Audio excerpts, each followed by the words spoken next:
ಸಭಾಪತಿಗಳೇ ಅವ್ರು ಕಂಡು ಸಾಕ್ಷಿ ಹಾಕಿದ್ದಾರೆ. ಅವ್ರು ಫಸ್ಟ್ ಹೇಳಿದ್ರಲ್ಲ ನಾನು ಕಂಡಿದ್ದೇನೆ ಅಂತ. ಮಾನ್ಯ ಸಭಾಪತಿಗಳೇ, ಆದ್ರೆ ವಿಪಕ್ಷದ ನಾಯಕಿ ನೋಡ್ಲಿಲ್ವಲ್ಲ. ಮಾನ್ಯ ಸಭಾಪತಿಗಳೇ, ನಾನು ಆಗಷ್ಟೇ ಹೇಳಿದೆ. ಅವ್ರು ಬಂದು ನಾನು ತೋರಿಸಿ ರನ್ಯ ಫ್ಯಾನ್ ಆನ್ ಇದೆ, ನಾನು ಸಾಕ್ಷಿ ಹಾಕ್ತೇನೆ ಅಂತ ಹೇಳಿದ್ದಾರೆ. ಮಾನ್ಯ ಸಭಾಪತಿಗಳೇ, ಅವ್ರ ಹತ್ರ ಬಿಡಿಸಿ ಅವ್ರಿಗೆ ನೀವೇ ಹೇಳುದಂದ್ರೆ ಹೇಳಿ, ಅವ್ರಿಗೆ ಅರ್ಥನೇ ಆಗಲ್ಲ. ಮಾನ್ಯ ಸಭಾಪತಿಗಳೇ, ಅದು ಗೃಹ ಮಂತ್ರಿಗೆ ಬರಲ್ಲ, ಕ್ಲಾಸ್ ಲೀಡ್ರಿಗೆ ಬರುತ್ತೆ. ಮಾನ್ಯ ಸಭಾಪತಿಗಳೇ, 2:50ಕ್ಕೆ ಪೀರಿಯಡ್ ಬೇಡ, ಅಷ್ಟೊತ್ತಿಗೆ ಟೀಚರ್ ಕ್ಲಾಸ್ ಅಲ್ಲಿ ಇರ್ತಾರೆ. ಮಾನ್ಯ ಸಭಾಪತಿಗಳೇ, ಹತ್ತಿಲ್ಲ ಇವರಿಗೆ. ಮಾನ್ಯ ಸಭಾಪತಿಗಳೇ, ಫ್ಯಾನ್ ಲೈಟ್ ಆನ್ ಇದೆ. ಮಾನ್ಯ ಸಭಾಪತಿಗಳೇ, ಆ ಕ್ವಶನ್ ಕ್ಲಿಯರ್ ಆಗಿ ಅರ್ಥ ಮಾಡ್ಕೊಂಡು ಮಾತಾಡ್ಲಿಕ್ಕೆ ಹೇಳಿ. ಮಾನ್ಯ ಸಭಾಪತಿ ಏನೇನೋ ಮಾತಾಡ್ತಿದ್ದಾರೆ. ಮಾನ್ಯ ಸಭಾಪತಿಗಳೇ, ನಾನೆಲ್ಲ ಕ್ಲಿಯರ್ ಆಗಿ ಅರ್ಥ ಮಾಡ್ಕೊಂಡು ಹೇಳಬೇಕಾದ್ದು. ಅವರು ಸ್ವಲ್ಪ ಅರ್ಥ ಮಾಡ್ಕೊಳ್ಳಿ. ನಾನು ಅಗಳಿಂದ ಹೇಳ್ತಿದ್ದೆ, 3ನೇ ಸತಿ ಹೇಳಿದೆ. ಮಾನ್ಯ ಸಭಾಪತಿಗಳೇ, ವಿಪಕ್ಷದ ನಾಯಕಿ ಯಾವಾಗ್ಲೂ ನಮ್ ಜೊತೆನೇ ಇರ್ತಿದ್ರು. ಆವಾಗ ಅವ್ರಿಗೆ ಗೊತ್ತಾಯ್ತು, ಅವ್ರ ಪಕ್ಕ ನಾವೇ ಯಾವಾಗ್ಲೂ ಇರ್ತಿದ್ವಲ್ಲ. ವಿಪಕ್ಷದ ನೀವ್ ಹೇಳಿ ಸುಳ್ಳ, ನಾವ್ ಹೇಳಿ ಸುಳ್ಳ? ವಿಪಕ್ಷದಲ್ಲಿ ನೀವ್ ಹೇಳಿ ಸರಿ ಇರ್ಬೋದು, ಅದು ನಮ್ ಸರಿ ಇರಲ್ಲ. ನಮ್ಗೂ ಅಷ್ಟೇ, ನಿಮ್ ಪಕ್ಷದವ್ರು ಹೇಳಿ ಸುಳ್ಳು ಇರ್ಬೋದು, ನಮ್ ಪಕ್ಷದವ್ರು ಹೇಳಿದ್ರು ನಿಜ. ನಿಮ್ ಪಕ್ಷದವ್ರು ಹೇಳಿದ್ರು ಮಾತ್ರ ನಿಜ, ನಾವ್ ಹೇಳಿದ್ರೆ ತಪ್ಪ. ನಿಮ್ಗೂ ಹಾಗೆ, ನಾವ್ ಹೇಳಿದ್ರೆ ಮಾತ್ರ ತಪ್ಪ. ಹಾಗಾದ್ರೆ ನಾವೇನ್ ಹೇಳಿಲ್ವಲ್ಲ. ಮಾನ್ಯ ಸಭಾಪತಿಗಳೇ, ಈಗ ಮಾತು ಬರ್ತಿರ್ಲು ಬರಲ್ಲ ಅವ್ರ ಬಾಯಲ್ಲಿ. ಮಾನ್ಯ ಸಭಾಪತಿಗಳೇ, ಈಗ ಅವರೇ ಹೇಳಿದಲ್ಲ, ಉತ್ತರ ಕೊಡ್ಲಿ, ಉತ್ತರ ಕೊಡುತ್ತೆ ಮಾನ್ಯ ಸಭಾಪತಿಗಳೇ. ಮಾನ್ಯ ಸಭಾಪತಿಗಳೇ, ಕ್ಲಾಸ್ ಲೀಡರ್ ಯಾರಿಂದ ಗೊತ್ತಿದೆ? ಗೃಹ ಮಂತ್ರಿ ಮೇಲೆ ಕಂಪ್ಲೇಂಟ್ ಹಾಕಿಕೊಂಡಿದ್ದು ಅವ್ರು ತಪ್ಪು. ಮಾನ್ಯ ಸಭಾಪತಿಗಳೇ, ನಾನು ಗೃಹ ಮಂತ್ರಿ ಅಂತ ಹೇಳಲಿಲ್ಲ, ಲೀಡರ್ಗೆ ಸಂಬಂಧಪಟ್ಟಿದ್ದಂತ ಹೇಳಿದ್ರು. ಮಾನ್ಯ ಸಭಾಪತಿಗಳು ನ್ಯಾಯ ಮಾತ್ರ ಒದಗಿಸಿಕೊಳ್ಳುವುದು, ನಿಮ್ ಪರವಾಗಿ ಮಾತಾಡ್ತೇವೆ ಅಂತ ಮಾನ್ಯ ಸಭಾಪತಿಗಳೇ, ನಮ್ಮ ಬಗ್ಗೆ ಪರವಾಗಿ ಮಾತಾಡಿ ಅಂತ ಹೇಳಿ ನೀವು ನ್ಯಾಯ ಪರವಾಗಿ ಮಾತಾಡುದು. ಅವರು ಕಂಪ್ಲೇಂಟ್ ಅನ್ನು ನಾನು ಹೌದು ಇದು ಹಾಕಿದ್ ಹೌದು ಅಂತ ಹೇಳಿ ಒಪ್ಕೊಂಡಿದ್ರು. ಅದಕ್ಕೆ ನೀವು ಎಂತ ಉತ್ತರ ಕೊಡಿ ಅಂತ ಹೇಳಿದೆ. ಮಂತ್ರಿಗೆ ಸಂಬಂಧಪಟ್ಟ ವಿಷಯ ಅಲ್ಲ, ಕ್ಲಾಸ್ ಲೀಡರ್ಗೆ ಸಂಬಂಧಪಟ್ಟ ವಿಷಯ. ಹಾಗಾದ್ರೆ ಕ್ಲಾಸ್ ಲೀಡರ್ ಅಷ್ಟೊತ್ತಿಗೆ ಏನ್ ಮಾಡ್ತಿದ್ರು? ಅದನ್ನ ನೀವು ಕ್ಲಾಸ್ ಲೀಡರ್ ಹತ್ರ ಕೇಳಿ, ನಮ್ಮ ಹತ್ರ ಕೇಳಬೇಡಿ. ಮಾನ್ಯ ಸಭಾಪತಿಗಳೇ, ಇವರಿಗೆ ನಾವು ಹೇಳದ್ ಮಾತ್ರ ಎಲ್ಲ ಸುಳ್ಳು, ಅವ್ರ ಪಕ್ಷ ಹೇಳಿದೆಲ್ಲ ನಿಜ. ಮಾನ್ಯ ಸಭಾಪತಿಗಳೇ, ಅವರು ಲೀಡರ್ ಅಲ್ಲ ಎಂದು ಒಪ್ಪಿಕೊಂಡಿದ್ದಾರಲ್ಲ, ಇವರು ಹೇಗೆ ಹೇಳಬಹುದು? ಮಾನ್ಯ ಸಭಾಪತಿಗಳೇ, ಅದನ್ನೇ ನಾನು ಹೇಳ್ತಿರೋದು. ನೀವ್ ಹೇಳಿ ನಿಮ್ ಪಕ್ಷದವ್ರು ಹೇಳದ್ ಮಾತ್ರ ನಿಜ, ನಮ್ಮ ಪಕ್ಷದವ್ರು ಹೇಳದ್ ಫುಲ್ ಸುಳ್ಳ ಅಂತ. ಮಾನ್ಯ ಸಭಾಪತಿಗಳೇ, ವಿಪಕ್ಷ ನಾಯಕಿಯಾದ ನೀವು ಸಾಕ್ಷಿ ಇದ್ದು ಅಲ್ಲಿನ ಪ್ರಶ್ನೆನ ಇಲ್ಲಿವರೆಗೆ ತಂದು ನಿಲ್ಸಿದ್ರು. ನೀವೇ ಉತ್ತರ ಕೊಡಿ. ನೀವು ತಪ್ಪಂತ ಒಪ್ಕೊಂಡು ಬಿಟ್ಟಿದ್ರು, ಇನ್ನು ವಾದ ಎಂತ ಮಾಡುದು? ಮಾನ್ಯ ಸಭಾಪತಿಗಳೇ, ನಾವು ಅಲ್ಲಿದ್ದು ಇಲ್ಲಿ ಹೇಳ್ಕೊಂಡು ನಿಲ್ಲಿಸಲಿಲ್ಲ. ಎಲ್ಲ ಹೇಳಿದ್ದು ಅಲ್ಲಿಂದಲೇ ತಂದು ಇಲ್ಲಿ ವಾದ ಮಾಡ್ತಿದ್ರು. ಈಗ ಬೇರೆ ವಿಷಯಕ್ಕೆ ಹೋಗಿದ್ರು. ನೀವೇ ಹೇಳಿ ಮಾನ್ಯ ಸಭಾಪತಿಗಳೇ. ಸಾಕ್ಷಿ ಹಾಗೂ ಸಂಬಂಧಪಟ್ಟವರು ಉತ್ತರಿಸಿ.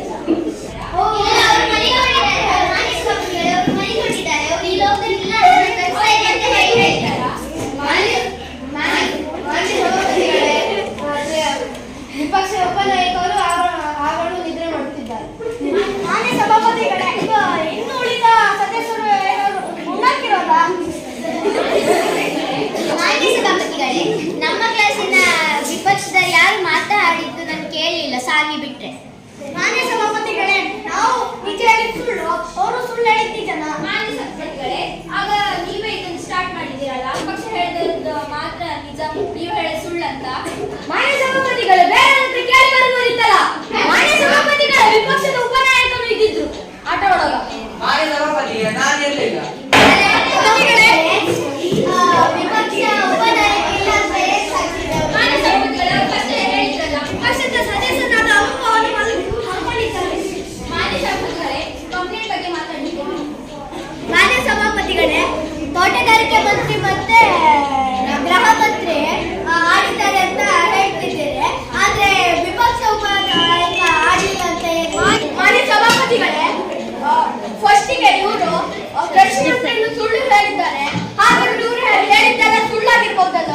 ಮಾನ್ಯ ಸಭಾಪತಿಗಳೇ, ಇವರು ಮತ್ತು ವಿಪಕ್ಷ ನಾಯಕ ಆಡಿಲ್ಲ ಅಂತ ಹೇಳಿದ್ರೆ ಹೇಗೆ ಸಾಧ್ಯ? ಸ್ಪೀಕರ್ ಸರ್, ಪಾಯಿಂಟ್ ಆಫ್ ನಾವು ಆಗಲಿಂದ ಈ ಸದನದಲ್ಲಿ ಕೂತ್ಕೊಂಡಿದ್ದೇವೆ, ನಮಗೆ ಬಾಯಾರಿಕೆ ಆಗ್ತಾ ಇದೆ. ನೀವು ನೀರಿನ ವ್ಯವಸ್ಥೆ ಮಾಡಿ. ನಿಮ್ಮ ಕ್ಷಮೆಯನ್ನು ನಾವು ಒಪ್ಪಿಕೊಂಡಿದ್ದೇವೆ. ವರುಣ್ ಅವರು ಎಲ್ಲರಿಗೂ ನೀರಿನ ವ್ಯವಸ್ಥೆ ಮಾಡಿ.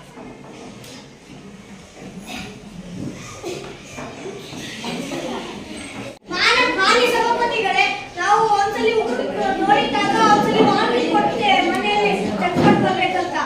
ನೋಡಿದ್ರೆ ಆಮೇಲೆ ಚೆಕ್ ಮಾಡೇ ಬರೋದಿಲ್ಲ, ನಾವೇನ್ ಮಾಡೋಕ್ಕಾಗುತ್ತೆ? ಮಾನ್ಯ ಸಭಾಪತಿಗಳೇ, 9:33ಗೆ ನೋಡಿದ್ದು 9:33ಗೆ ಎಲ್ಲರೂ ಇವ್ರಿಗೆ ನೋಡ್ತಾ ಹೋಗಿದ್ದೀರಾ? ಆವಾಗ ನಿಮ್ಗೆ ಸೈನ್ಸ್ ಪೀರಿಯಡ್, ನೀವು ಕ್ಲಾಸ್ ಒಳಗಿದ್ದು ಹೋಗಿ ಮಾಡ್ತಿದ್ದಾರೆ ಅವರು. ಎಲ್ಲರೂ ಒಳಗೆ ಅಷ್ಟೊತ್ತಿಗೆ. ಇದಕ್ಕೆ ಸಮಯ ಮುಖ್ಯವಲ್ಲ. ಮಾನ್ಯ ಸಭಾಪತಿಗಳೇ 9:33 ಅಲ್ಲ 1:30. ನಾನು ಹೇಳಿದ್ದು ಅದು 1:30. ಮಾನ್ಯ ಸಭಾಪತಿಗಳೇ ಅವರು 9:33 ಎಂದಿದ್ದಾರೆ. ನಿಮಗೆ ಕೇಳಿಸಿದೆಯಲ್ಲ? ಆದ್ರೆ ಕಂಪ್ಲೇಂಟ್ ಇದು ಶೀಟಲ್ಲಿ 1:33 ಅಲ್ಲ. ಸೆಕ್ಟರಿಗೆ ಸಂಬಂಧಪಟ್ಟ ಒಂದು ಪ್ರಶ್ನೆ. ಮಾನ್ಯ ಸಭಾಪತಿಗಳೇ ನನ್ನ ಕೈ ಉಗುರು ವಿಧಾಯಕ ಅವರು ಹೇಳ್ತಿದ್ದಾರಲ್ಲ ಫಸ್ಟ್ ನೋಡ್ಕೊಂಡು ಮಾನ್ಯ ಸಭಾಪತಿಗಳೇ ನೋಡಿ ನೀವೇ ನೋಡ. ಮಾನ್ಯ ಸಭಾಪತಿಗಳೇ ಈಗ ಉಗುರು ಹಿಡಿದಿದ್ರೆ ಮಾನ್ಯ ಸಭಾಪತಿಗಳೇ ನನಗೆ ಸರೀಶ್ವರ ಕೈಯಲ್ಲಿ ಇರೋದಿಲ್ಲ. ಮಾನ್ಯ ಸಭಾಪತಿಗಳೇ ನನ್ನ ಕೈ ಉಗುರು ಇಟ್ಟಲ್ಲಿ ಕಂಪ್ಲೇಂಟ್ ಅಲ್ಲಿ ಇದೆ ಅಂತ ಅವ್ರಿಗೆ ಗೊತ್ತಿದೆ ಅದಕ್ಕೆ ರಾತ್ರಿ 12 ಗಂಟೆಗೆ ನಿನ್ನೆ ಕೈ ಉಗುರು ಕಟ್ ಮಾಡ್ಕೊಂಡು ಇಲ್ಲಿ ಬಂದು ಕೂತಿದ್ದಾರೆ. ಮಾನ್ಯ ಸಭಾಪತಿಗಳೇ ನಾನು ಈ ತರ ಕೈ ಉಗುರು ನನಗೆಂತ ಆಸಕ್ತಿ ಇಲ್ಲ ಅದರಲ್ಲಿ. ಮಾನ್ಯ ಸಭಾಪತಿಗಳೇ ನಾನು ಆಸಕ್ತಿ ಇದೆ ಅಂತ ಹೇಳಿ ಅವ್ರ ಪ್ರಶ್ನೆ ಸಂಬಂಧಪಟ್ಟ ಹಾಗೆ ಮಾತಾಡಿ. ಮಾನ್ಯ ಸಭಾಪತಿಗಳೇ ಮತ್ತೆ ಯಾರದ್ದು ಉಗುರು ಅವ್ರಿಗೆ ಕಣ್ಣಿಗೆ ತೋರುದಿಲ್ವಾ? ಅವ್ರದಿಬ್ಬರದ ತೋರುದಾ? ಹಾಗಾದ್ರೆ ವಿಪಕ್ಷದಲ್ಲಿ ಯಾರ್ದು ಉಗ್ರೇ ಇಲ್ವಾ? ಮಾನ್ಯ ಸಭಾಪತಿಗಳೇ ಹಾಗಿದ್ದರೆ ಅವರು ಆರೋಗ್ಯ ಮಂತ್ರಿ ಉಗುರು ಕಂಪಟ್ಟಾಗಿ ನಾವು ಉಗುರನ್ನು ಕಚ್ಕೊಂಡು ತೆಗಿದ್ದೇವೆ ಅವರು ತಗ್ಗಾಗೆ. ನೀವು ಕಚ್ಕೊಂಡಾಗಿ ನಮ್ಗೇನು ಪ್ರಾಬ್ಲಮ್ ಇಲ್ಲ. ಮಾನ್ಯ ಸಭಾಪತಿಗಳೇ ಇವರು ಬರೋಕ್ಕಿಂತ ಮುಂಚೆ ಒಂಚೂರು ಹೇಳಿ ಅವ್ರು ಕಚ್ಕೊಂಡು ತೆಗಿಲಿ.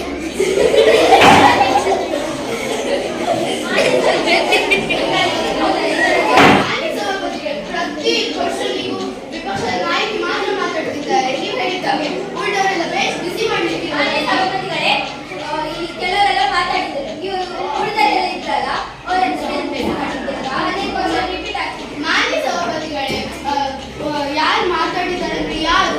ಕೆಲವರೆಲ್ಲ ಅಂದ್ರೆ ಯಾರು? ಕೆಲವು ಮಾನ್ಯ ಸಭಾಪತಿಗಳೇ ಕೆಲವರು ಮಾತಾಡ್ಲಿಲ್ಲ ಅಂದ್ರೆ ಅದೇ ನಿಮ್ಮ ವಿಪಕ್ಷದಲ್ಲಿ ನೀವು ಹೇಳ್ತೀರ ಇಲ್ಲಿ ಕೆಲವರೆಲ್ಲ ಮಾತಾಡಿದ್ದಾರೆ ಅಂತ, ಅದೇ ಯಾರು? ಮಾನ್ಯ ಸಭಾಪತಿಗಳೇ ನೀವು ಅಷ್ಟೊಂದು ಆವಾಗ ನೋಡಿಲ್ವಾ ಕೇಳ್ಕೊಂಡಿಲ್ಲ. ಇದು ವಿಪಕ್ಷದ ಸದಸ್ಯರಿಗೆ ನಿದ್ರೆ ಬರುತ್ತಾ? ಮಾತಾಡಿ. ಮಾನ್ಯ ಸಭಾಪತಿಗಳೇ ಅವರು ಅದಕ್ಕೆಲ್ಲ ಆ ಪ್ರಶ್ನೆಗೆಲ್ಲ ಹೋಗ್ತಾರೆ, ಆದ್ರೆ ಈ ಪ್ರಶ್ನೆ ಬಗ್ಗೆ ಮಾತಾಡುದಿಲ್ಲ. ಮಾನ್ಯ ಸಭಾಪತಿಗಳೇ ನಾನು ಆ ಪ್ರಶ್ನೆಗೆ ಎಂತ ಕಾದಂದ್ರೆ ಅವರ ಗ್ರೌಂಡ್ ಅಲ್ಲಿ ಕಸ ಇತ್ತಂದ್ರೆ ಅವ್ರು ಮಾತ್ರ ಎಂತದ್ದು